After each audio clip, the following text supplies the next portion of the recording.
শুভ দুপুর। কেমন আছেন সবাই? আশা করি ভালোই আছেন। আমিও ভালো আছি। আজকে আপনাদের জন্য নিয়ে এসেছি একটি সহজ রেসিপি, কাঁঠাল বিচি দিয়ে সাজনা দিয়ে একটি রেসিপি। তাহলে কথা না বাড়িয়ে চলে যাই রেসিপিতে।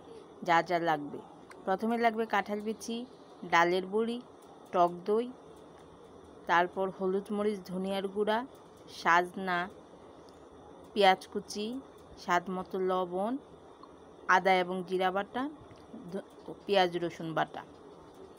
আমি আগে থেকে কড়াইয়ে সয়াবিন তেল দিয়ে রেখেছিলাম, তাই তেলটা গরম হয়ে আছে। এর মধ্যে পেঁয়াজ কুচি দিয়েছি।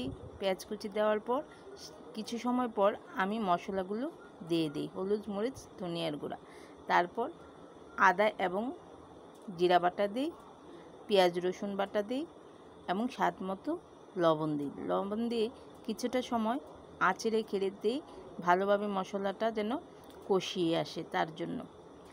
কিছু সময় পর তেলটা যখন উপরে উঠে এসেছে তখন আমি টক দই দিয়ে দিই। টক দই দিয়ে আবার আঁচে রেখে দিই। তারপর কাঁঠাল বিচিগুলো দিয়ে দিই। কাঁঠাল বিচি দিয়ে আবার আঁচে রেখে দিই। কিছু সময় পরে আমি সাজনা দিয়ে কাঁঠাল বিচির সঙ্গে যেন মশলাটা ভালোভাবে মিশে সাজনার সঙ্গে, সেদিকে লক্ষ্য রেখে একটু আঁচে ঢেকে দিই। তারপর ঢাকনাটা নামিয়ে নিই। ঢাকনাটা নামিয়ে একটু নাড়াচাড়া করে নিই। পরে সামান্য পরিমাণ জল দিয়ে আঁচে রেখে দিই। কিছু সময় পর পর আমি নাড়াচাড়া করে নিয়েছি।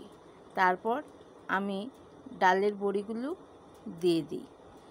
ডালের বড়ি দিয়ে আমি আবার আঁচে রেখে দিই। যেহেতু আমি ঝোল রাখবো, সেদিকে লক্ষ্য রেখে আমি বেশ খানিকক্ষণ আঁচে রাখি। আঁচে রেখে ঝোলটা ঘন হওয়া পর্যন্ত অপেক্ষা করেছি। তারপর যখন ঝোল মাখো মাখো হয়নি এবং সেই রকমভাবে ঘনও হয়নি, তখন আমি নামিয়ে নিয়েছি। তারপর আমি গরম ভাতের সঙ্গে পরিবেশন করেছি। চাইলে আপনারা বাসায় করে দেখতে পারেন। আমার তো ভালো লেগেছে, আশা করি আপনাদেরও ভালো লাগবে। যদি ভালো লেগে থাকে তাহলে অবশ্যই কমেন্ট করবেন।